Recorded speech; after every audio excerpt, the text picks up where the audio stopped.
Okay, so again, he's teaching his followers how to conquer the world. And one thing that you need to understand is, yes, humans are animals, but there's still good animals and bad.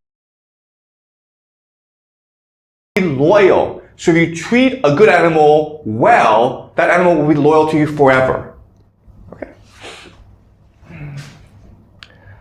All right. Can you read, Alan? It is a custom during a Jewish wedding that a distinguished person sit by the groom. I wanted to beat everyone up so that this place would be given to me. But they all spoke up. It is not proper to try to attain that by fighting, but by disputation. If you win over them in a dispute, then it will be proper for you to sit next to the groom. I asked them a few questions, and they give me the answers. This is not a great deal that you give me the answers because the school teachers taught you that. But answer me a single question, and that will be the end. And I ask, it stands with you that the father should circumcise his child, and in another place it stands that the mother should circumcise. To that they cannot answer. So I sat down beside the groom. Okay, so the problem with people is that they're stupid, okay? And there are lots of these laws in the Bible. And if you just look at the Bible, you just read the Bible, there's contradictions.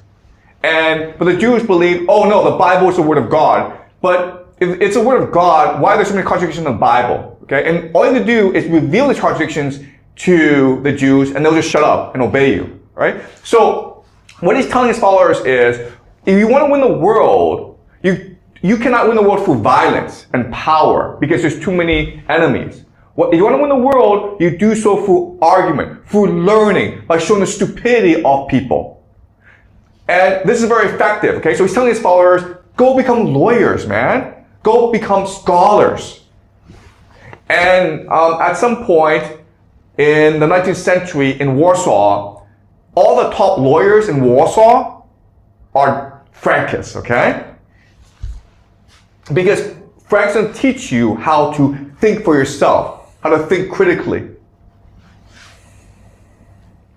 All right, can you read Alan? Elohim said, okay. Elohim is the gods, okay? Keep on going. Noise Adam, let us make a man. They wanted to make man higher than he is now, but it was from God himself that Adam should sing. And so in all ages they fall until it reached the lowest lowness. And from among the lowest of the low, as we are, our bracement down to the very bottom. It will be so that our rise may go on forever upwards, and shortly out of deep darkness the light will appear us. As was said above, that is exactly what you have yet from signal Sento. We shall thank Adam. Okay, so the Elohim are gods, okay? So what he's saying is that there's a hierarchy of gods. The true God had an argument with the Elohim, okay? The Elohim is basically saying, let's make man as servants to us.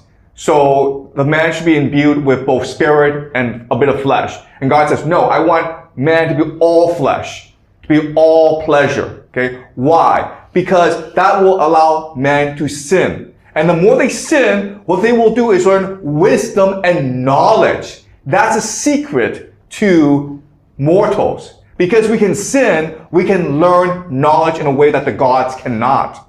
And so the more we sin, the more knowledge we have. That's why it's important to sin. If you do not sin, you just follow the laws of man, you'll just stay stupid. Okay? But if you really want to understand the world, break the rules. The law says, don't go and steal from the store. Why not? Try it. See what happens to you. The worst is that you'll be fined, right? Or you go to jail for a day or 10 days, whatever, okay? But it's knowledge. It's true knowledge that God cannot give you. That's why God created us, to do things that He cannot do, right? All right. Can you read, Amber? If you would have held on to her by that golden thread, as was indicated before, that with her is the power of leading you before that big brother, who is the King of Kings, or to lead him down to you together with his brothers and his whole household, so that the whole company could see him. As I promised to show you God, so that everyone individually would have the power of asking him for three things, then we would be united with him, and at the time, we would go out in freedom from everything. That is from death, subjugation, etc., as we said above. Okay, so something to understand about the religion is the Messiah is actually Jacob Frank's daughter, Eva. Okay, so the Messiah is a woman. That's the first thing. Second thing is that there's an eschatology in this religion. At the end of days, when all the world ends, we have eternal life. Okay, so in most religions, it's when we die, we become spirit. But Jacob Frank's like, why would we want that? Why would we want to be like a floating spirit in space? We can't feel any pleasure. True pleasure is to enjoy life. Have as much sex as you want, man. Eat as much food as you want. Get drunk as much as you want. That's true pleasure. And that's what the end of days will be like. So when we have achieved the end of days, the big brother will come, okay? Big brother is like this interdimensional higher God who will come and give us all the wealth. We'll be free from death, okay? So that's what they believe. We'll talk about this next week as well. But keep this in mind, okay? All right. Okay, so this is too long, but let me tell the story. So a prince marries a goddess, and they have 2 kids, and the goddess kills both kids. And the prince gets angry and leaves her, but then they meet again. And the prince gets angry and says, why did you kill our kids? And the goddess says, here are your kids, and the kids come back. What's happened is that by killing them, they've gone on to other dimensions to learn wisdom, to become strong and beautiful. And so what Jacob Frank is saying is, don't question me, okay? I know things you cannot possibly know. I can access different dimensions. I can access the truth of the world. So when I do things, it's for the greater good. But never ever question me. All right.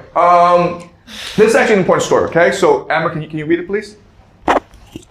When I was little, I was at the place of an old lord, and he had pears of extraordinary flavor and smell in his garden. He gave me some to taste and some for eating. I asked him, do you have many trees in your garden like this that give this fruit? He answered, I have a lot of big old trees and a few young ones. I said to him, I will steal fruit from your garden and cut branches so I can plant them myself in my own garden. The Lord said, if you manage to steal them, then they will be yours. I won't do anything bad to you for it. But if I catch you in the garden, then I will do with you as I please. That garden was surrounded by a strong, high wall.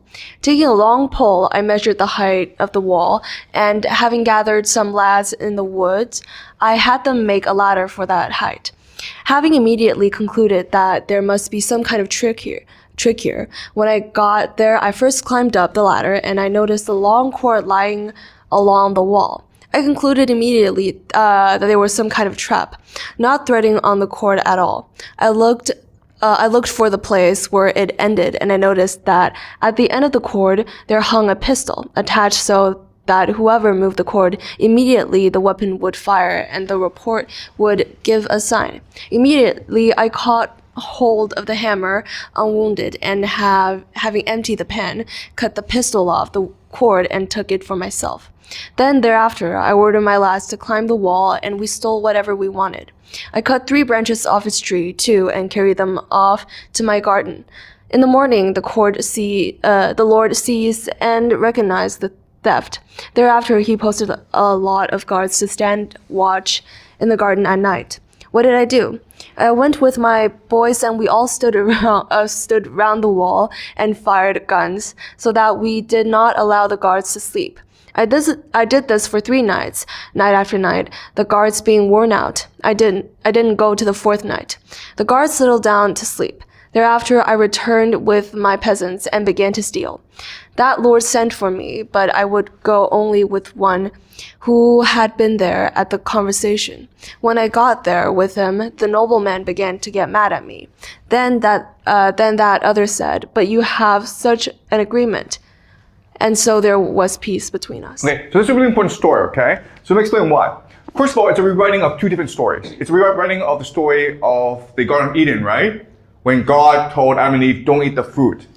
And what the story is telling you is that it's not their fault, it's God's fault, okay? That's number 1. Number 2 is, it's also a rewriting of the story in Augustine's Confessions. So Augustine is one of the main architects of the Catholic Church. And he writes a story of how when he was young, he and his friends went to steal pears from a tree.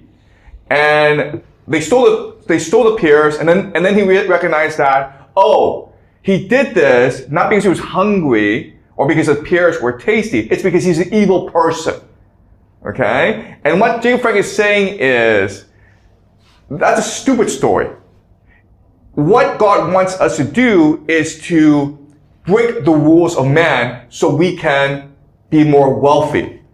Okay? And this is a story that's also metaphorical. He's telling his followers that God will not punish us if we break the laws. Okay? Because God cares about our creativity. God cares about our willingness to try new things, to explore, to test the boundaries. That's what God wants. So as long as we do so and we don't break fundamental laws like killing other people or hurting other people that angers God, we'll be fine always. And I will show you how to do so. I will show you how to get power and not break the laws of man. Don't worry about morality. Don't worry about convention, taboos. These are all idiotic things that doesn't matter. We just made them up. Okay? What matters is that we gain more and more power. And I will show you how to do so through trickery and through deception.